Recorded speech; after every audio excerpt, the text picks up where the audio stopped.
बिहार चुनाव में राष्ट्र जनतांत्रिक गठबंधन से अलग हुई लोक जनशक्ति पार्टी की हर गतिविधि पर महागठबंधन की नजर है।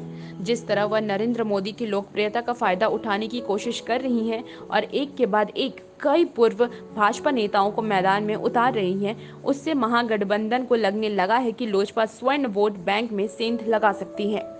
कांग्रेस का आकलन है कि राष्ट्रीय जनता दल से दूरी रखने वाली स्वर्ण वोटरों को लोजपा के रूप में मिला नया विकल्प परोक्ष रूप से महागठबंधन को चुनावी फायदा पहुंचा सकता है। कांग्रेस वॉर रूम में बिहार की चुनावी रणनीति की लगातार समीक्षा कर रहे पार्टी रणनीतिकारों ने बीते 3-4 दिनों में लोजपा में शामिल हो रहे नेताओं के सियासी प्रोफाइल का आकलन किया है। इस आधार पर पार्टी का मानना है कि राजा खेमे में अगड़ी जाति के तमाम नेता चुनाव लड़ने के लिए लोजपा का दामन थाम रहे हैं। प्रदेश भाजपा के वरिष्ठ नेताओं में गिने जाने वाले राजेंद्र सिंह और उषा विद्यार्थी जैसे नाम इसमें शामिल हैं, जो लोजपा के टिकट पर चुनाव लड़ेंगे। महागठबंधन का मानना है कि चिराग पासवान के अकेले मैदान में आने से कुछ दर्जन सीटों पर उम्मीदवारों की व्यक्तिगत हैसियत और दलित समुदाय के एक वर्ग से जुड़ाव के कारण लोजपा चुनाव में त्रिकोणीय बनाएगी। त्रिकोणीय मुकाबले वाली ऐसी अधिकांश सीटें जनता दल यूनाइटेड के खाते वाली होंगी। कांग्रेस के अनुसार जदयू और राजद के बीच जिन सीटों पर सीधे मुकाबला होना है, वहां महागठबंधन को तीसरे उम्मीदवार के आने का फायदा मिलेगा।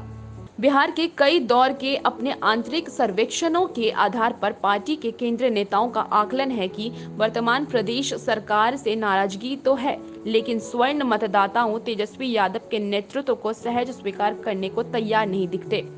भविष्य में बिहार की राजनीति पर अपनी पकड़ बनाए रखने के साथ ही नीतीश को कमजोर करने के लिए लोजपा की सियासत में महागठबंधन को अपना फायदा दिख रहा है। रणनीतिकारों का कहना है कि जदयू की सभी सीटों पर लोजपा के चुनाव लड़ने से अब अगड़े वोटों में बंटवारा तय है। इस बंटवारे का फायदा राजद और कांग्रेस दोनों को मिलेगा। कांग्रेस के हिसाब से महागठबंधन के सामाजिक समीकरणों का एक ठोस आधार पहले से ही है और वाम दलों के आने से इसका दायरा कहीं और ज्यादा बढ़ गया है। ऐसे में जदयू के खाते वाली तमाम सीटों पर स्वर्ण वोट जो भी सेंध लगाए हैं, फायदा महागठबंधन को ही मिलेगा। राजद और कांग्रेस ने बिहार के इन्हीं सियासी समीकरणों को ध्यान में रखते हुए सीटों का बंटवारा किया है। भाजपा से सीधे मुकाबले वाली ज्यादातर सीटें राजद ने कांग्रेस के लिए छोड़ दी हैं, जिसमें काफी शहरी सीटें शामिल हैं। अगर आपको हमारा वीडियो पसंद आया हो तो इसे लाइक करें, सब्सक्राइब करें और साथ ही बेल आइकन दबाना ना भूलें।